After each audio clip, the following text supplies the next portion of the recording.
Mariam avait 28 ans, le sourire discret, les yeux pleins de silence. Elle vivait à Dakar, dans une cité animée de la Médina, entre les klaxons des taxis, les cris des vendeurs de yassa et les appels à la prière qui rythmaient ses journées.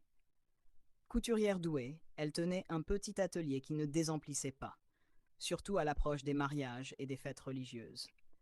Sa vie semblait tranquille, mais dans les plis de ses boubous cousus avec soin, elle cachait une histoire que peu connaissaient. À 17 ans, elle avait été fiancée de force à un homme de 20 ans son aîné, un commerçant influent de Sandaga. L'union avait duré 3 ans, faite de silence lourd et de violence muette. Une nuit, Mariam avait pris son courage dans ses mains, avait attrapé son sac et fui. Elle avait trouvé refuge chez une tante éloignée qui lui avait appris à coudre. 10 ans plus tard, elle était indépendante, respectée, mais son cœur restait verrouillé. Un matin de janvier, alors qu'elle ajustait les broderies dorées d'un grand boubou, un homme entra dans l'atelier. Il s'appelait Khalil, architecte, calme, élégant, le regard franc. Il voulait un ensemble sur mesure pour le baptême de sa nièce.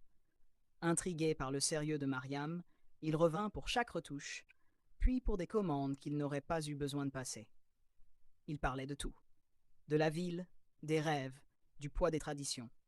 Il ne posait pas de questions sur le passé de Mariam et elle ne parlait pas trop.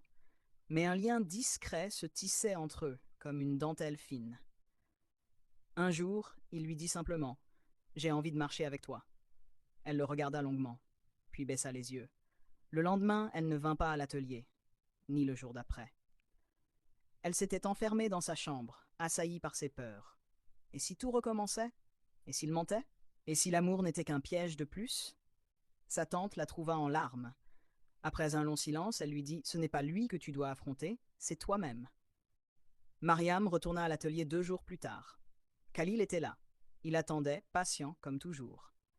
Elle lui tendit un tissu, un voile brodé de motifs wolof. « C'est pour ta nièce, dit-elle. Il sourit. « Ce n'est pas pour elle. C'est toi que je veux couvrir de lumière. » Mariam sourit, cette fois sans peur.